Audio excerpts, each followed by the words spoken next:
YouTube ಚಾನಲ್ಗೆ ಸ್ವಾಗತ. 8ನೇ ತರಗತಿ ಪದ್ಯ ಭಾಗ ಕನ್ನಡಿಗರ ತಾಯಿ ಪದ್ಯ ಭಾಗದಲ್ಲಿ ಮೊದಲನೇ ಹಾಡು ಕನ್ನಡಿಗರ ತಾಯಿ. ಈ ಕನ್ನಡಿಗರ ತಾಯಿಯ ಪದ್ಯ ಭಾಗದ ಪ್ರಶ್ನೋತ್ತರಗಳ ವಿಡಿಯೋ ನೋಡೋಣ ಬನ್ನಿ. ಮೊದಲನೇದಾಗಿ ಪದಗಳ ಅರ್ಥ.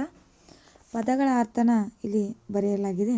ಆಳ್ವೆ ಅಂದರೆ ಆಳುವ, ಕೆನೆ ಅಂದರೆ ತಿರುಳು, ದಿವ ಅಂದರೆ ಆಕಾಶ, ನಗಾಳೆ ಅಂದರೆ ಪರ್ವತ, ಮೊಗ ಅಂದರೆ ಮುಖ, ಲತೆ ಅಂದರೆ ಬಳ್ಳಿ, ಖಗ ಅಂದರೆ ಪಕ್ಷಿ, ಮುಗ ಅಂದರೆ ಪ್ರಾಣಿ, ಹಿಂಗತೆ ಅಂದರೆ ಹಿನ್ನೆಲೆ, ತೃಷಿ ಅಂದರೆ ಬಾಯಾರಿಕೆ, ದಕ್ಕಿಸು ಅಂದರೆ ನೀಡು, ಆಳೆ ಅಂದರೆ ಸಮೂಹ, ತಾಳ್ವೆ ಅಂದರೆ ಸಹಿಸು, ಸುರಭಿ ಅಂದರೆ ಸುಗಂಧ, ಬೊಲೆನಾಡು ಅಂದರೆ ಬೇಲೂರು.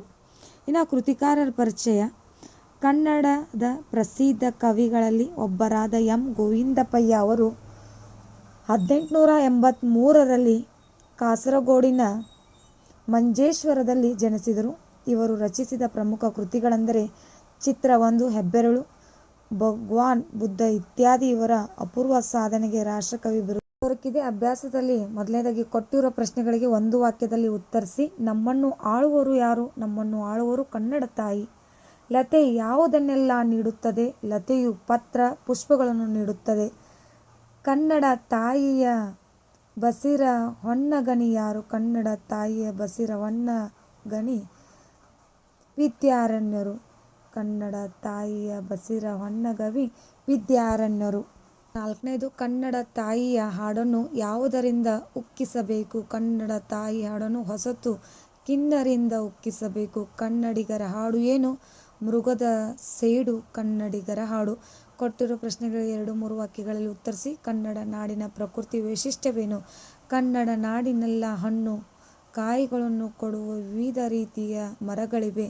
ಪತ್ರ ಪುಷ್ಪಗಳಿಂದ ಕಂಗೊಳಿಸುವ ಲತೆಗಳ ಗಾಳಿಯ ತೆನೆಗಳ ಸಾರವು ಅಲಂಕಾರಗೊಂಡಿರುತ್ತದೆ. ಪಕ್ಷಿ ಪ್ರಾಣಿ ಹಾವುಗಳ ಸಮೂಹವಿದೆ. ನದಿ ನಗರ ಪರ್ವತಗಳ ಸಮೂಹವಿದೆ. ಆಕಾಶದಿಂದ ಭೂಮಿಗೆ ಹಾಲು ಜೇನು ಸುರಿಯುವಂತೆ ಸೌಂದರ್ಯವಿದೆ. ಹೀಗೆ ಕನ್ನಡ ನಾಡು ಸ್ವರ್ಗ ಅಂತಿದೆ ಎಂದು ಕವಿಗಳು ಹೇಳಿದ್ದಾರೆ. ಇನ್ನು 2ನೇದು ಕನ್ನಡ ಕವಿಶ್ರೇಷ್ಠರ ಹಿರಿಮೆಯೇನು? ಕನ್ನಡ ಕವಿಶ್ರೇಷ್ಠರಾದ ಪಂಪ, ರನ್ನ, ಲಕ್ಷ್ಮೀಪತಿ, ಜನ್ನ, ಷಡಕ್ಷರ, ಮುದ್ದಣ್ಣ, ಪುರಂದರದಾಸರು ಮುಂತಾದವರು ಹಲವಾರು ಮಹಾಕಾವ್ಯಗಳನ್ನು, ಕೃತಿಗಳನ್ನು, ಕೀರ್ತನೆಗಳ ಮೂಲಕ ಸಾಹಿತ್ಯವನ್ನು ಉತ್ತುಂಗಕ್ಕೇರಿಸಿ ಕನ್ನಡ ಹಿರಿಮೆಯನ್ನು, ಭವ್ಯ ಪರಂಪರೆಯನ್ನು, ವಾಸ್ತು ಶಿಲ್ಪಗಳ ಭವ್ಯತೆಯನ್ನು ತಿಳಿದಿದ್ದಾರೆ. ಕನ್ನಡಿಗರ ಕನ್ನಡದ ಹೆಸರನ್ನು ಹೇಗೆ ಹಬ್ಬಿಸಬೇಕೆಂದು ಕವಿ ಆಶಿಸುತ್ತಾರೆ? ಕನ್ನಡಿಗರು ಕನ್ನಡದ ಕಂಪನ್ನು ಹರಿಯದೆ ಬೆರೆಯುವ ಭಾಷೆಯ ಕಂಪನ್ನು ಹರಿಯಲು ಮುಂದಾಗುತ್ತಿದ್ದಾರೆ.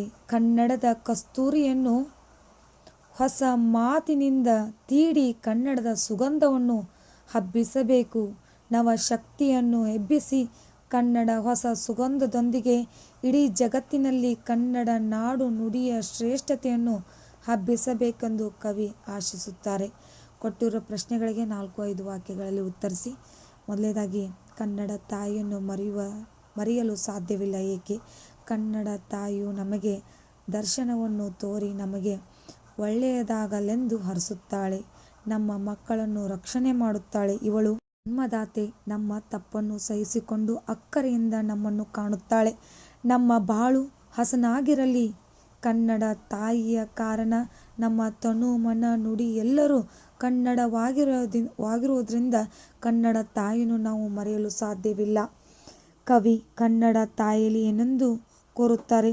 ನಮ್ಮೆಲ್ಲರ ಹೃದಯದಲ್ಲಿ ಕನ್ನಡ ತಾಯಿ ನೆಲೆಸಿ ಎಲ್ಲರ ಮಾತಿನಲ್ಲೂ ಕನ್ನಡ ನೆಲೆಸಬೇಕು. ಎಲ್ಲರ ಮನಸ್ಸಿನಲ್ಲೂ ಕನ್ನಡ ತಾಯಿ ಸದಾ ಇದ್ದು ಜಗತ್ತಿನಾದ್ಯಂತ ಕನ್ನಡದ ಕೀರ್ತಿಯನ್ನು ಹರಡಬೇಕು.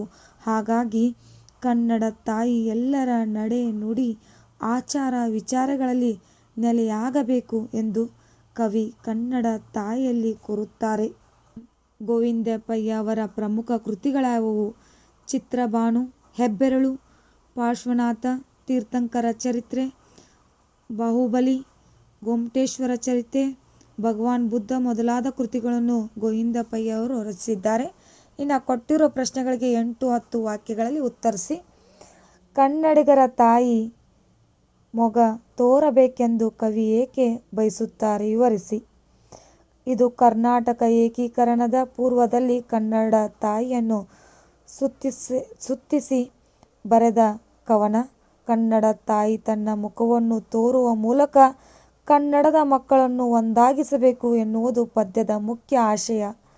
ನಮ್ಮ ತತ್ವನೆತ್ತು ತಾಳ್ವ ಅಕ್ಕರೆಯೆಂದೊಮ್ಮೆ ನಾಳ್ವೆ ನೀನ್ ಕಣ ನಮ್ಮ ಬಾಳ್ವೆ ನಿನ್ನ ಮರೆಯಲೆಮ್ಮಂ ತನು ಕನ್ನಡ ಮನ ಕನ್ನಡ ನುಡಿ ಕನ್ನಡ ನಮ್ಮ ಕನ್ನಡ ತಾಯಿ ನಾವು ಮಾಡುವ ತಪ್ಪುಗಳನ್ನು ಕ್ಷಮಿಸಿ ನಮ್ಮನ್ನು ಮಕ್ಕಳಂತೆ ಕಾಪಾಡುತ್ತಾಳೆ. ನಮ್ಮ ಬದುಕು ಕನ್ನಡ ತಾಯಿ, ನಮ್ಮ ನುಡಿ ಕನ್ನಡ ತಾಯಿ, ನಮ್ಮ ತನು ಕನ್ನಡ ತಾಯಿ, ನಮ್ಮ ಮನ ಕನ್ನಡ ತಾಯಿ.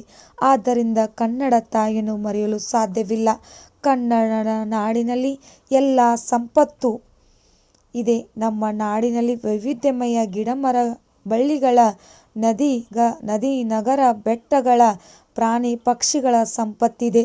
ತಾಯಿ ಮುಖ ಕಂಡಾಗ ಅದೆಲ್ಲವೂ ಗೋಚರಿಸಲಾಗುತ್ತದೆ.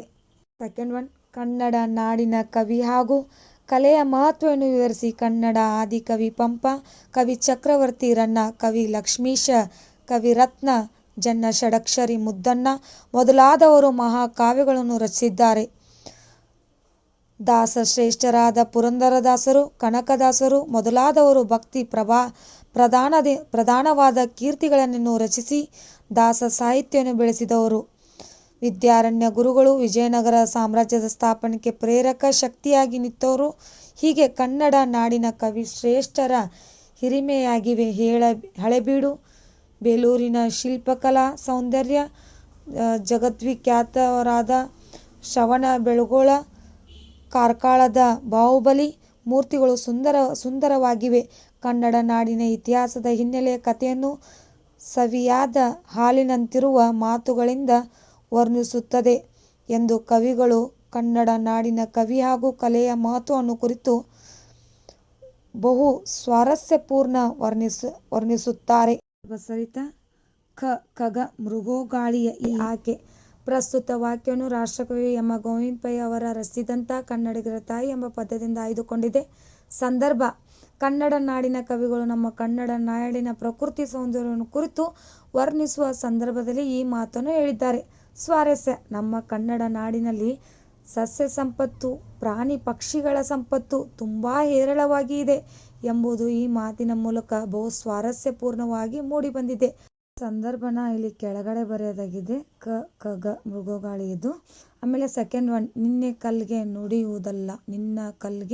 ಕಲ್ಲೆ ನುಡಿಯುವುದಲ್ಲ ಆಯ್ಕೆ. ಪ್ರಸ್ತುತ ವಾಕ್ಯವನ್ನು ರಾಷ್ಟ್ರಕವಿ ಎಂ. ಗೋವಿಂದ ಪೈ ಅವರು ರಚಿಸಿದಂಥ ಕನ್ನಡಿಗರ ತಾಯಿ ಎಂಬ ಪದ್ಯದಿಂದ ಆಯ್ದುಕೊಂಡಿದೆ. ಸಂದರ್ಭ: ಕನ್ನಡ ನಾಡಿನ ಶಿಲ್ಪಕಲಾ ಸೌಂದರ್ಯದ ವೈಭವವನ್ನು, ಸೌಂದರ್ಯವನ್ನು ಕುರಿತು ವರ್ಣಿಸುವ ಸಂದರ್ಭದಲ್ಲಿ ಈ ಮಾತನ್ನು ಹೇಳಿದ್ದಾರೆ. ಸ್ವಾರಸ್ಯ: ನಮ್ಮ ಕನ್ನಡ ನಾಡಿನಲ್ಲಿ ಶಿಲ್ಪ ಕಲಾಕೃತಿಗಳು ಕನ್ನಡ ನಾಡಿನ ಭವ್ಯ ಇತಿಹಾಸದ ಹಿನ್ನೆಲೆಯ ಕಥೆಯನ್ನು ಹೇಳುವುದರ ಮೂಲಕ ಬಹು ಸ್ವಾರಸ್ಯಪೂರ್ಣವಾಗಿ ಮೂಡಿಬಂದಿದೆ. ಇನ್ನು ಥರ್ಡ್ ಒನ್, ನಮ್ಮ ಮನನೊಂದೇ ಕಲಸು ಆಯ್ಕೆ. ಪ್ರಸ್ತುತ ವಾಕ್ಯವನ್ನು ರಾಷ್ಟ್ರಕವಿ ಎಂ. ಗೋವಿಂದ ಪೈ ಅವರ ರಚಿಸಿದಂಥ ಕನ್ನಡಿಗರ ತಾಯಿ ಎಂಬ ಪದ್ಯದಿಂದ ಆರಿಸಿಕೊಳ್ಳಲಾಗಿದೆ. ಸಂದರ್ಭ: ಕನ್ನಡಿಗರ ಹೃದಯ ಶ್ರೀಮಂತಿಕೆ ಹೆಚ್ಚುವಂತೆ, ನಾವೆಲ್ಲರೂ ಒಂದೇ ಎನ್ನುವ ಭಾವನೆಯನ್ನು ಮೂಡಿಸುವಂತೆ, ಕನ್ನಡ ಭಾಷೆಗೆ ಹೊಸ ಶಕ್ತಿ ತುಂಬಿಸುವಂತೆ ಎಂದು ಕವಿ ಕೋರುವ ಸಂದರ್ಭದಲ್ಲಿ ಈ ಮಾತು ಬಂದಿದೆ. ಇನ್ನು ಸ್ವಾರಸ್ಯ: ಕನ್ನಡ ನಾಡು ಏಕೀಕರಣವಾಗಿ ನಾವೆಲ್ಲರೂ ಒಂದಾಗಿ ಬಾಳಬೇಕು ಎಂಬ ಕನ್ನಡಿಗರ ಕವಿಯ ಮನೋಭಾವನೆಯು ಸ್ವಾರಸ್ಯಕರವಾಗಿದೆ ಅಂತ ಹೇಳ್ತಾ, ಈ ಕಡೆ ಲಾಸ್ಟ್ ಕೊನೆಯದಾಗಿ ಬರೆಯಿರಿ. ಬೇಲ್ನಾಡು ಅಂದರೆ ಬೇಲೂರು, ಶರ್ವ ಅಂದರೆ ನೃಪತುಂಗ, ಗೊಲ್ಲುಶ ಅಂದರೆ ಖಂಡಕಾವ್ಯ, ಗಿಳಿಬಿಂದು ಅಂದರೆ ಕವನ ಸಂಕಲನ. ಇನ್ನು ಬಿಟ್ಟಸ್ಥಳ ತುಂಬಿರಿ ಅಂದಿದ್ದಾರೆ. ಹರಸು ತಾಯಿ ಸುತರ ಕಾಯೆ, ಹಾಲು ಹರಿಯುವ ದಿವಂ ಭೂಮಿಗಿಳುವುದೆವೆ, ಜೈನರಾದ ಪೂಜ್ಯಪಾದ ಕೊಂಡು ಕಂದರ್ವರ ಮೃಗದ ಸೇಡು ನಮ್ಮ ಪಾಡು. ಕೆಂಪಕ್ಷರದಲ್ಲಿ ಬರೆದಿದ್ದು ಬಿಟ್ಟಸ್ಥಳ. ನೀಟಾಗಿ ಬರ್ಕೋರಿ. ಈ ಪದ್ಯ ಭಾಗದಲ್ಲಿ ಅಂತ್ಯ ಪ್ರಾಸ ಪದಗಳನ್ನು ಬರೆದಂದರೆ ತಾಳ್ವೆ, ನಾಳ್ವೆ, ಇಲ್ಲಿ ನೋಡಲಾಗಿದೆ. ಇಂಥವಂಥ ಪ್ರಾಸಪದಗಳನ್ನು ಕೂಡ ಇಲ್ಲಿ ಬರಲಾಗಿದೆ. ನಿಮಗೂ ಕೂಡ ಇವತ್ತಿನ ಈ ಒಂದು ಕನ್ನಡ ಪದ್ಯ ಕನ್ನಡಿಗರ ತಾಯಿ ಎಂಬ ಪದ್ಯ ಭಾಗದ ಪ್ರಶ್ನೋತ್ತರಗಳು ವಿಡಿಯೋ ಇಷ್ಟವಾದಲ್ಲಿ ಪ್ಲೀಸ್ ನಮ್ಮ ಚಾನಲ್ಗೊಂದು ಲೈಕ್ ಮಾಡಿ, ಸಬ್ಸ್ಕ್ರೈಬ್ ಮಾಡಿ, ಶೇರ್ ಮಾಡಿ, ಕಮೆಂಟ್ ಮಾಡಿ. ಥ್ಯಾಂಕ್ ಯು, ಧನ್ಯವಾದಗಳು.